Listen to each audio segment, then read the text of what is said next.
Welcome. Welcome. This is the first talk of the day, so I knew there might be some hiccups with stuff, but so far so good. Thanks everybody for coming. This is Hacking with GNU Radio. Essentially, I don't know who all knows what GNU Radio is here. Fair number of people. Good. Who knows what the USRP is? Not so many, but still good amount of people. All right, so the title of this talk: how to have fun with wireless transmissions. I'm David Bryan, security consultant by day, mild-mannered hacker by night. No, CISSP, ham radio enthusiast. I have a ham radio license, hacker, and I volunteer at DEFCON. So I actually am part of the network team that sets up the network for DEFCON so that you can use your wireless laptops and speakers can speak with their laptops and get internet access and all that fun stuff. So without getting hacked, ideally. So a couple of months ago, I think it was March, we went. My wife and I went down to CCCKC, which is Cowtown Computer Congress of Kansas City. Cowtown Computer Congress. So this is, I don't know if you can see this, but this is Mitch Altman. He's sort of the creator of NoiseBridge, which is a hackerspace out in San Francisco. I'm really enthused to see these places coming to light because it gives people a place to go and work on projects and work with other people who are maybe more experienced or maybe have actual tools in place to help others. So Mitch stopped in and was selling a bunch of kits. He had his TV Gone kits. I don't know if you've seen them. They're little things about yay big and will turn off TVs from about 300 feet away. So I was playing around with this in the hotels last night. It was quite fun. You'd turn off the TV and they'd go, oh, the TV's off. Oh, I got to turn that on. And you turn it off. The TV's off. I got to turn it. No, you don't have to turn it on. You're violating my space. Just shut the TVs off. Anyway, this is Vegas, so that's going to happen. But so I wanted to give props to the hacker spaces out there. I think this is a really great idea, a great concept. If you can participate in these, and even bring together multiple groups, the makers groups, the make groups, the I want to say 2600 groups, the DEFCON groups, those kind of things. If everybody could come together, create a space, you're going to have a lot more resources and a lot more talent. So, all right. How many people know what this is? I got one person here. What is it? Ultrasonic motion detector. All right, ultrasonic motion detector. Well, what else does it have on it? Well, it's all right. So, what's that? Wireless. Well, it's got infrared. It's called a request to exit sensor. And so oftentimes what will happen is, like let's say the back door to a data center, you'll have one of these RTEs or request to exit sensors that essentially you walk up to it, and if the security company was really nice, they would program it such that it would unlatch either the magnetic lock or the door strike that's on the door. Does everybody know what a door strike is? I got one person. All right, so a door strike is a physical mechanism or an electronic physical mechanism to lock the door. So you on the outside you present your access card to this reader, the door unlocks and it opens the door latch. So some security companies that implement it, thought it was a really great idea to have it so that if you come up to the door, it opens the door and away you go. However, it's going to jump on me again. However, I figured out you can go to the local store and, a drugstore or a large chain, big box, get yourself a nice hot pack, put it on a really long ruler, and sort of slip it under the door. And boom, you're in.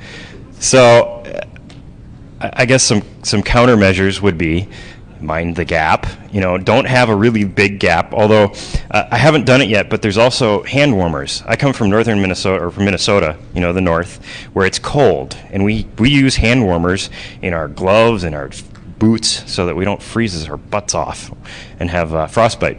So that might be another one. They're really flat. Compressed air works too. It's upside down. Oh, compressed air. Well, except it's looking for heat, though. Not From the absence of heat. really? Are you sure? Oh, it's looking for a change in heat. All right.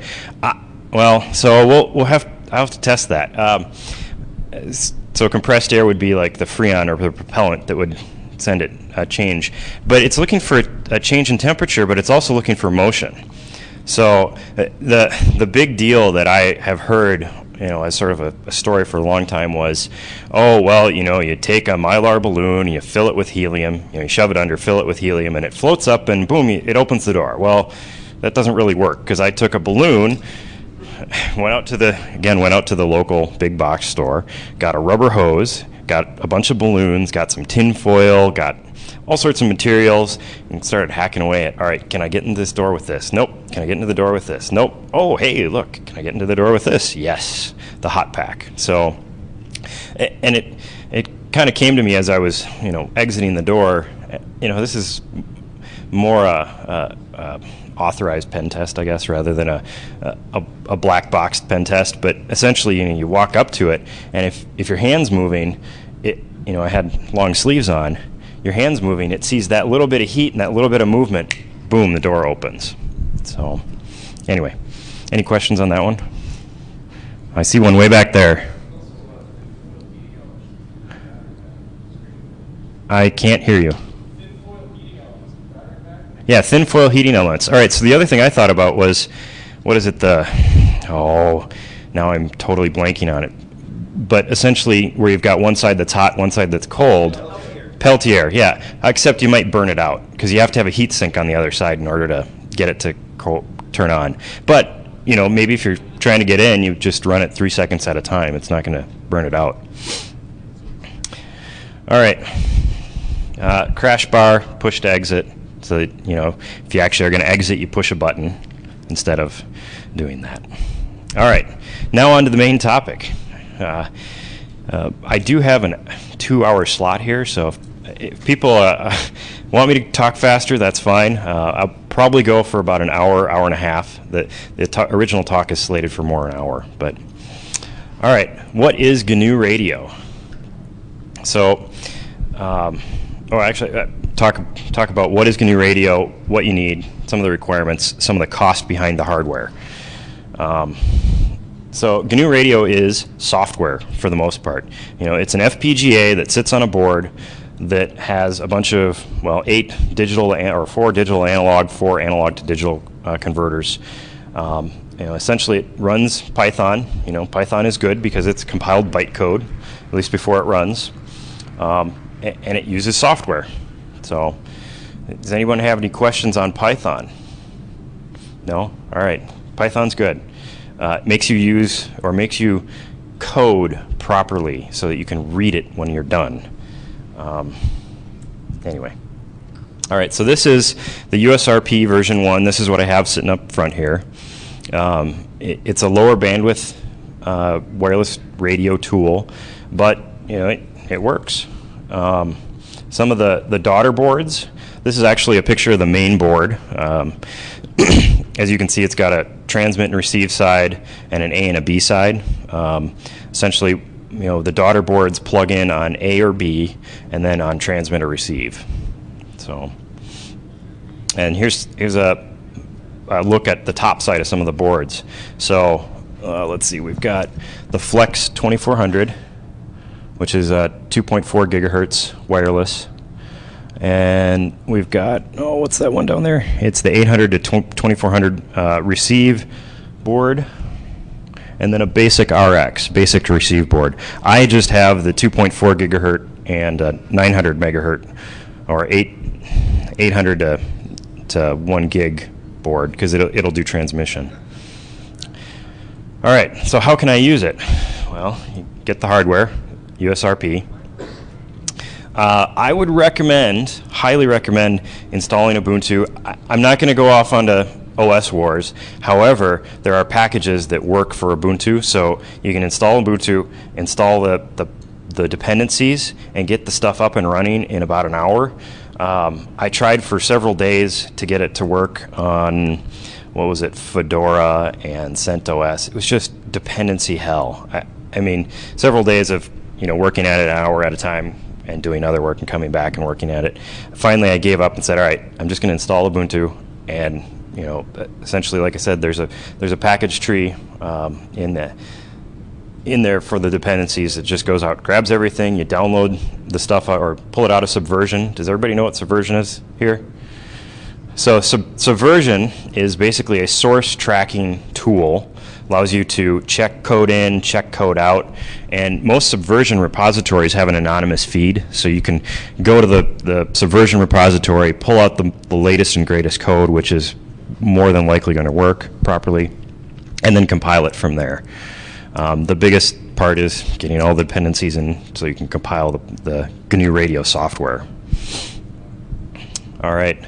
It does require USB 2.0, which is a big bummer because, and I think it's what is it, high speed versus fast or something? Full speed versus, yeah. So I found out the hard way on my MacBook at home that it doesn't work on there because it doesn't have the full speed USB 2.0. But that was after hours and hours of getting all the dependencies and compiling and going, oh crap. Anyway, the new version is much faster and requires much more processing power, and so they've gone to using a gigabit Ethernet interface. So you essentially are using a raw Ethernet frame component between the USRP and your computer to talk to it.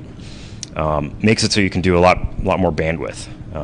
Because the USB bus is limited to the amount of bandwidth that you have between the two systems. So, all right. So some costs. The USRP 1 is about $700 right now. The USRP 2 is about $1,400. It's pretty expensive in my opinion. I mean, not for the mild-mannered hacker to go out and purchase. The daughter boards run anywhere from $75 up to $400. Screws in the case. I think the case is probably a good thing, but unless you have a lab or a bench you're going to be testing it on. So, and the biggest thing about this is it's not specifically FCC part licensed. Does anybody know what that means? I got one person. I got two people. Three, maybe. Does anybody want to say? So, FCC part licensed is basically a class license where, for example, my ham radio can transmit on certain frequencies. If I modify the radio to transmit on other frequencies, it's now not FCC part licensed, which means that it's an illegal radio, essentially, by FCC standards. The other thing is I can now transmit on just about any frequency that I want since it's a research tool, right? I mean, that's what it's been used for,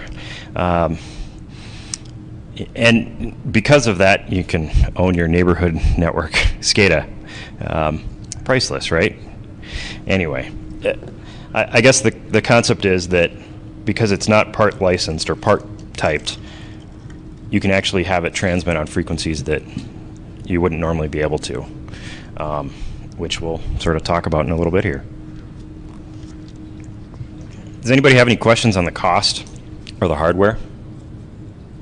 No? All right. So what can we do with it? What's that? What is the meaning of SCADA? Oh, SCADA. Oh boy. You're going to have to, it's an acronym that is, oh, what is it? It is, it's basically, control networks. It's for, yeah, thank you. Control and data acquisition. Of course, someone's going to ask me that. It's a very long acronym. But essentially, it's a SCADA network would be, like at your power plant or your water plant or some sort of utility that has devices out there monitoring the flow of water or the flow of electricity, and either will turn things on or off based on that, or make decisions based on what they see from those devices out in the field.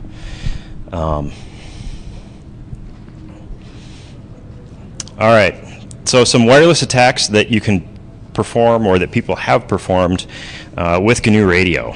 RFID payment cards, the MyFair cards, they've absolutely been cloned, and they can replay those cards back to the subway attacks. GSM attacks, Bluetooth, using multiple devices to do some frequency hopping following, essentially, and then MAS, multiple access system. All right, so yeah, RFID, essentially the RFID tag reading, the Boston subway hacks where they used a USRP as well. MyFair card attacks, that's been a long published one. I think it's about 2 or 3 years now, 2 or 3 years old, and they use a USRP essentially, or were using a USRP originally to do a lot of the attacks. And then there's the possibility of doing long-range tag reading with something like this, because you can, put a linear amp in front of it and jack up the signal that you're using to read that tag. I think there was a talk, or there's a contest this week to do a long-range read on a RFID tag, if I remember correctly. So,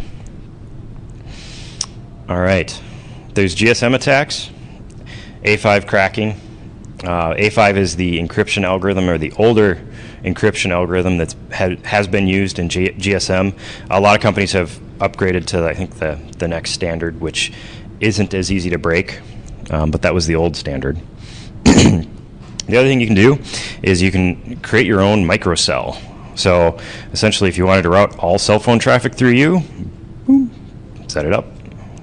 Or a cell-free zone, which is my favorite. So, yeah. All right, so the other components or other attacks are Bluetooth. Does everybody know how Bluetooth works? It's a frequency hopping, which means that, so like your traditional 802.11 wireless is direct sequence spread spectrum, which means that it follows a line, and you can fairly easily follow that signal and go back and actually do a network dump or some sort of a wireless dump of that signal as it's going in direct sequence. Whereas the frequency hopping will take that bandwidth or that set of channels, and it'll hop around the channels really fast. There's been some research with the USRPs where they can essentially dump all the frequencies all at the same time, using 8 USRPs all in parallel, and then decoding the data. So essentially they can track, like a Bluetooth headset, for example, track where it's at, dump all the data, and then crack it offline very quickly. Just with the way that it sets up the connectivity between the two. Yeah, so the USRP version 1 lacks the bandwidth really to do that. But you could put up a denial of service attack, just do some sort of a wideband broadcast on the 2.4 gigahertz, and everybody's Bluetooth goes away. All right, so this is my custom research that I've done. MAS system, called multiple access system. It's what SCADA companies will use to set up a network to transmit data in between points, or to move data in between points from, a pump, for example. What I found is in doing the research, basically we were engaged with one of our utility clients to figure out, hey, what can we do with this network? Is it vulnerable to attack? I went and found out in this 1992 issue of IEEE, hey, look, there's this thing about this 900 megahertz spectrum, and talking about, oh yeah, it uses 928 and 952. Oh, interesting. All right. And I mean, it's a simple 1992 repeater style technology. Does everybody know what a repeater is here? Few people know. All right. So repeaters generally have an input frequency and an output frequency. The input frequency would be coming from, in this case, the head end. And then the output frequency is the blue lines here. going to all the remote sites. Anytime traffic happens on this, like for example, they want to check the status of pump B over here. They would send to the repeater. The repeater would then rebroadcast that signal. The head end would stop transmitting. All the endpoints would receive that message, and the endpoint that actually was supposed to respond would then pick up and transmit back to the repeater, and the repeater would transmit it back to the head end. Does this make sense? Understandable? All right. Yeah, the reply message is essentially going back to the repeater, and the head end then receiving it. All right. So what do you think are some attack methods in this particular instance? Attack the repeater? To be a repeater, that would be a good one. But that requires a lot of power. I mean, I think this is a 50-watt transmitter, which is pretty big. I mean, you can go 25, 30 miles with 50 watts. Any other attacks? Intercept it. That's a good one. That's very easy to do. Act as a head end. Absolutely. So essentially, evil Hacksaw comes along, and this is what I did. I pretended to be a head end or a remote agent in the field. Yeah, okay. Decode, decrypt the traffic. That's one potential. Inject, DOS. I went for the easy one. DOS. I mean, I can DOS this network repeater. I know that their network isn't going to function anymore, and that's a pretty big component in my mind as far as security is the availability of that data. In this particular instance, confidentiality, not so much. Integrity, absolutely. You want to make sure that you're getting accurate readings from your remote sites, and you also want to make sure that when you send a command to the remote site, that the integrity is maintained throughout your network. Confidentiality, not a big deal. I mean, who cares if they know that the tank is at 320 feet, of water and whatnot, All right, so evil Hacksaw. First attempt was with a little tiny antenna. I was like, well, let's see if we can get this to work. I got right underneath the repeater, keyed up, and it didn't work. I was like, damn, all right. So second attempt was with a little bit bigger antenna. This is my ham radio antenna for my mobile or my car unit. I think it's got a 8 decibel gain on it, I think, at 900 megahertz. And it didn't work. So then I was like, all right, there's got to be a better way. I gotta find a way to do this, because this is insane. The third time is the charm. However, I used an antenna that was much bigger. And in fact, here it is. I'm sitting outside the curb with this big antenna and a tripod, and all I'm doing is keying up on that input frequency. I'm not actually sending messages, spoofing status messages. Whoop, nothing. Well, there we go. Nothing. I'm just keying up on the frequency, and boop, com fail, com fail, com fail, com fail. So, essentially, I created a denial service. They now can no longer manage these devices. Great. Oh, that's not so good. All right. However, I'm talking with the guy on the phone saying, "Hey, all right, can you get to your stuff?" And he says, "Well, nope, it's all down." "Okay, can you turn a pump on?" "Nope, can't do that." "All right." I said, "Well, that's not a very good thing in this particular case." And he said, "Well, yeah, but we all, there's PLCs in the program logic controllers that are in all these pump houses that, at 3 o'clock in the morning, they'll turn on, they'll pump up water to a certain level, and they'll turn off." I said, "Oh, that's great. Except if they're in admin override mode." And I went, "Oh." So if they're in admin override mode, they don't turn on, they don't turn off. And someone has to go into the 50 or so pump houses and turn the pumps on at 3 o'clock in the morning. That's not a very good or efficient system. Essentially, evil hackers own the system. If I had more time, yeah, I don't know. Do you guys know how consulting sometimes works? Consulting engagements. Generally, you'll try and say, all right, I think it's going to take this amount of time, and you try to go towards an intended target, and if you go beyond that, you're kind of out of luck. You don't have a lot more time to put into it. In this case, I spent a lot of time getting GNU Radio working, getting all the components ready, and at the end of the day, I couldn't actually sit down and start to decrypt or decode the packets. However, it's not encrypted, so it's not very hard to go back and actually do a lot of those attacks, and then start spoofing the traffic from the head end, putting things in maintenance mode, etc., etc. So, yeah, some of the issues, it's wide open. There's no authentication, period. No integrity, period. It's got a single point of failure, essentially from the fact that the repeater is doing all the work in that network. If it was a mesh network or some sort of fail-safe network, you'd at least have a backup if someone DOSed the repeater. In my opinion, this is a very poor design. There should be much stronger controls in place. I got a hand over here.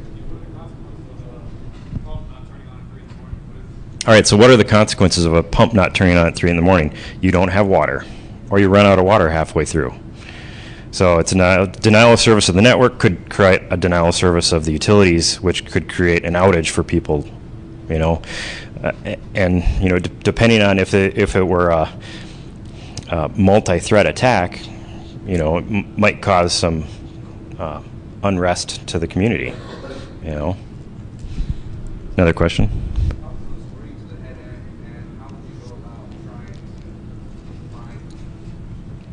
All right, I didn't hear the question. What? How close were you to the head end, and how would you go about trying to find them?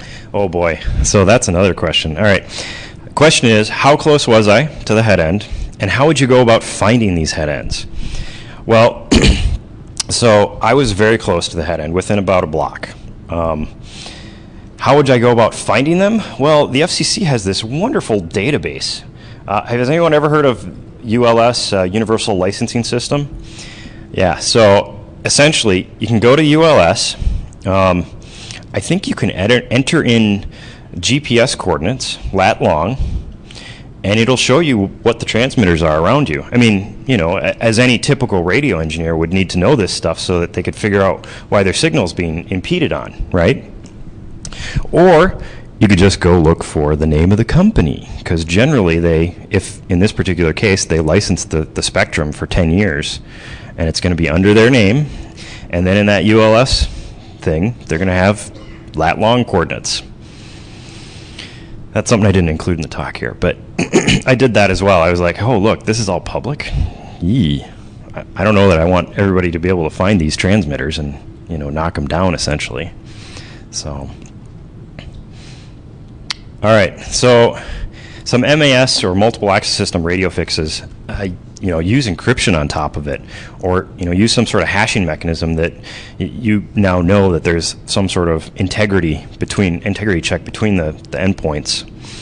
Another thought is maybe use some sort of 802 type 11 or 802.11 type network where you can put it in a mesh networking configuration so that if one node in the network goes down, it doesn't take all the network out.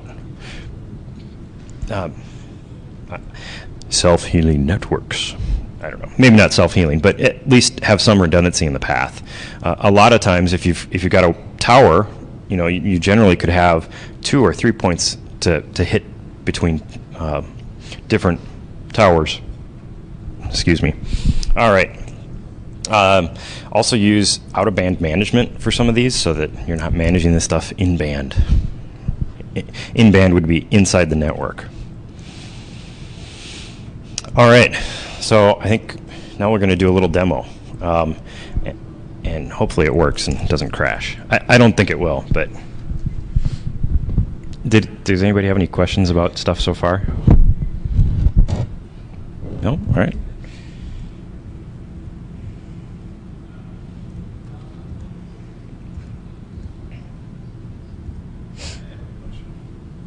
So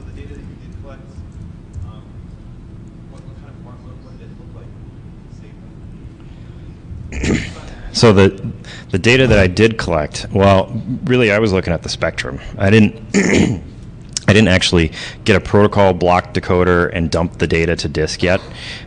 I just didn't have time, you know. It would have taken, because first thing I would have to figure out is, you know, how big the spectrum it's using for the transmission of the data. You know, how do I chunk it up and write it out? I didn't.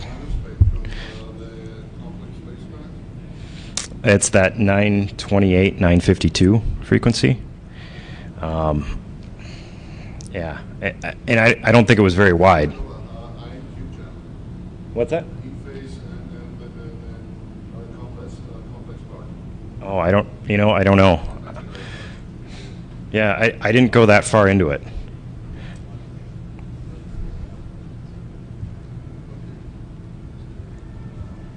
All right.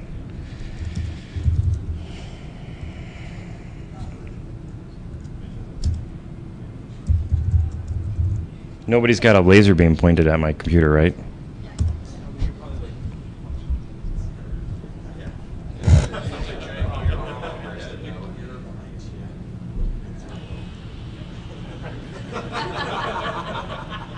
Damn.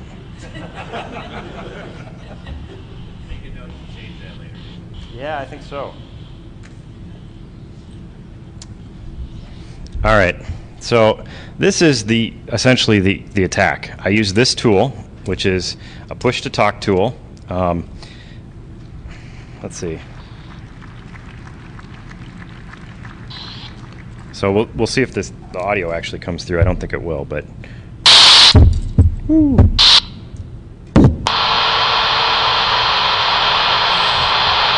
That's it. So I've now got a carrier frequency that I brought up via the USRP that's, you know, not part licensed essentially to operate on the frequency.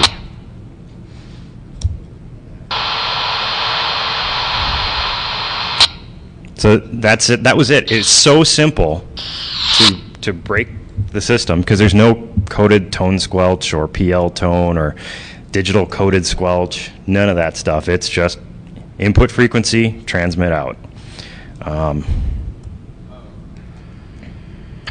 Does everybody understand that? All right. So that's essentially the tool that I use to pwn the network. It's so simple that it's kind of like, well, I mean, it worked though. Most networks shouldn't be affected by that. Yes.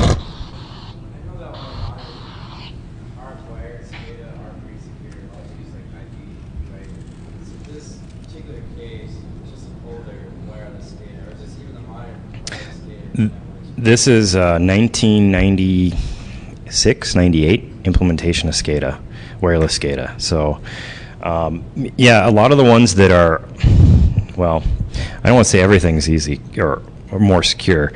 If it's on an Ethernet run, it has the potential to be more secure. However, a lot of people will put them on public networks, you know, or in bad places or poor places. Or they'll put them next to their users who might get infected, who then, you know, in turn could be scanning these systems and they crash. Oh.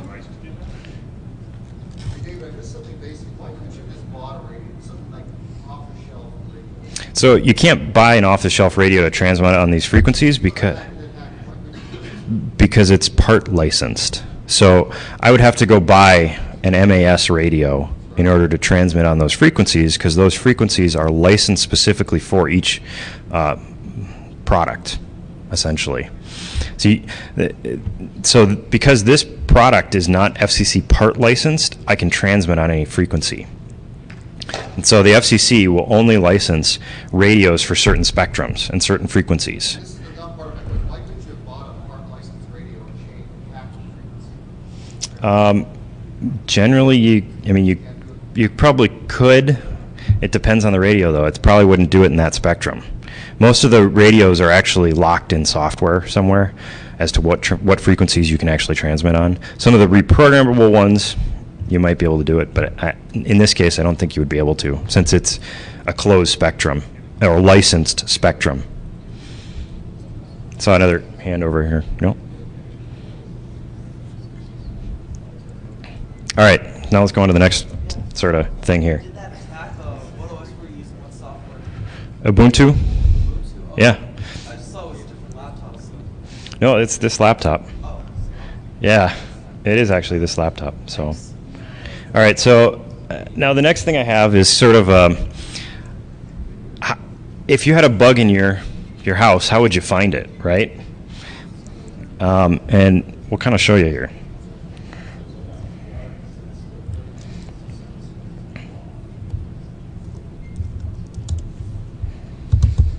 All right, so does everybody see that waterfall? It's called a waterfall.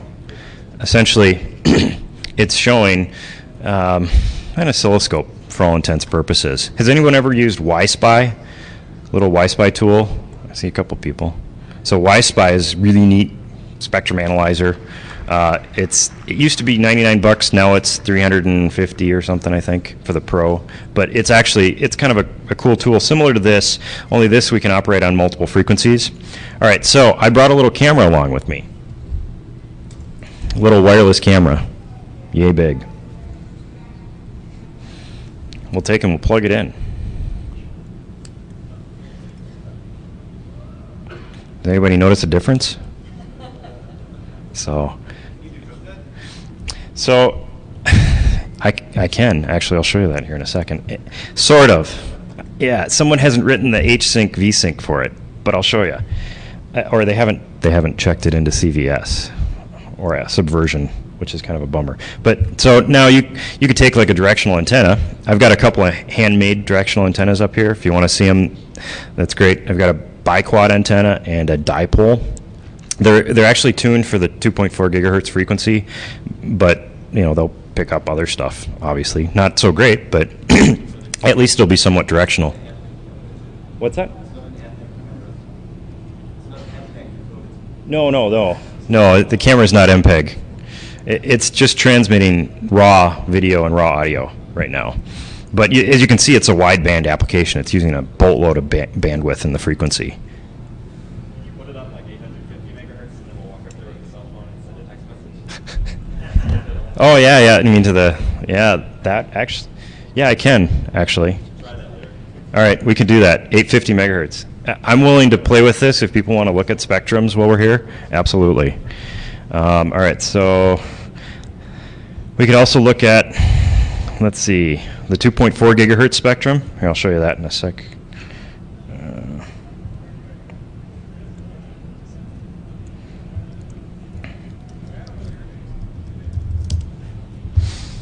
So that's this antenna right here.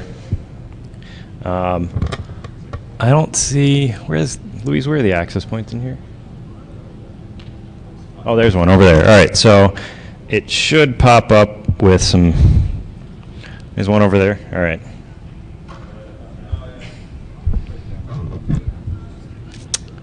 And of course it's not working. I was up in the NOC and I was seeing a good solid line of things, essentially where the center frequency is of the direct sequence spread spectrum. See if I boost the gain on this. There we go. So you can kind of see, where's my pointer?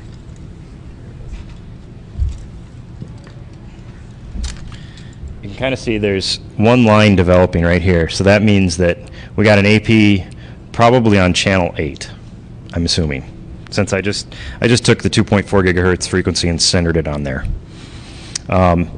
What'll happen is you'll see, a line here, a line here, a line here, and a line here for the wireless transmissions, essentially. That you can then say, okay, that's DSS, direct sequence spread spectrum. All right. Oh, I think this is, yeah, that's fine. All right, so question about TV, right? Can I view the signal coming off of this camera?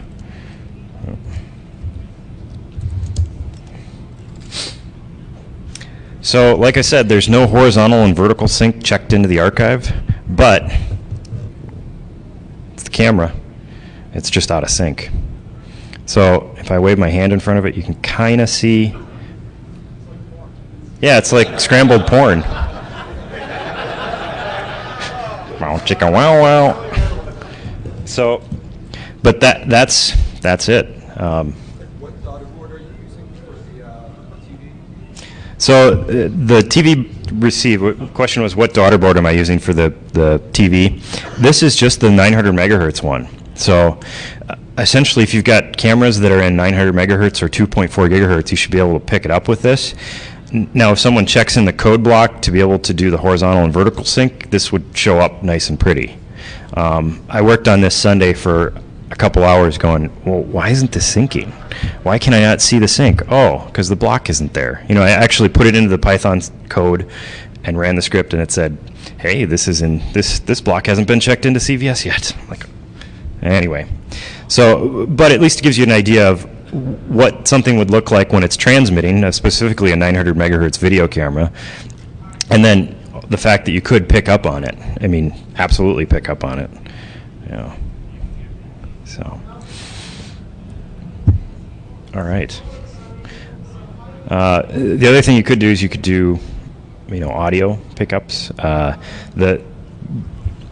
There's the boards, the lower frequency boards, which will receive quite a wide amount of images and audio and stuff like that, and do full HD TV decoding, things like that. Oh, apparently it's been pulled out of 3.2. Okay. So it's been taken out, which is a bummer. Hopefully, maybe it'll come back working. All right, so back to the Prezo.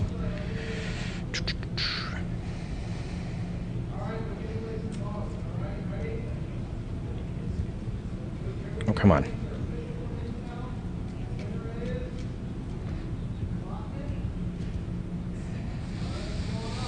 Yeah.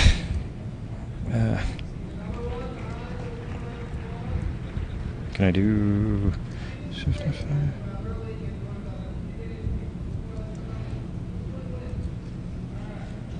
It's not going to do it from that slide. Oh, there we go. Good. All right. So essentially we did, how can you find a bug, right? How to know your friends, right? Transmitting on frequencies that maybe they're using. How to make lots of money, no clue there, but it's fun.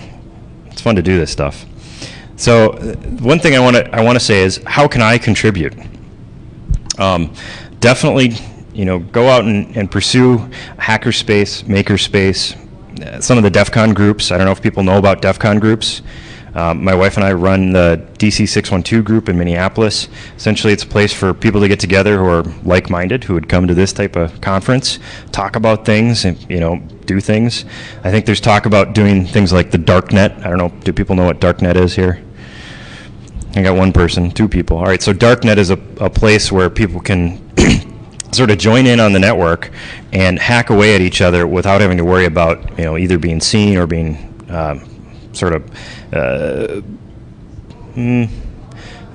taken down, is what I would call it. If your ISP doesn't like the traffic they see, they could take you down. With a darknet, it's all in an IPsec tunnel between friends. So, however, you have to make sure that that box is an ownable box, because it may get owned very quickly.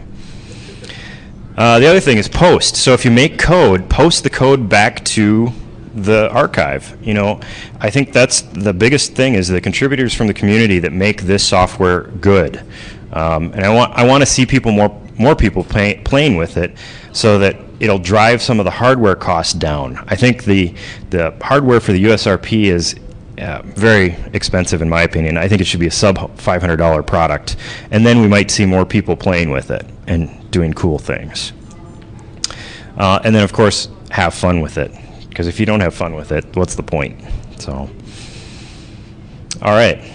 So that is my talk. I'm more than willing to stand up here and play with the transmission, 850 megahertz, and see what happens in that certain spectrum, or do whatever people want to do. So, thank you.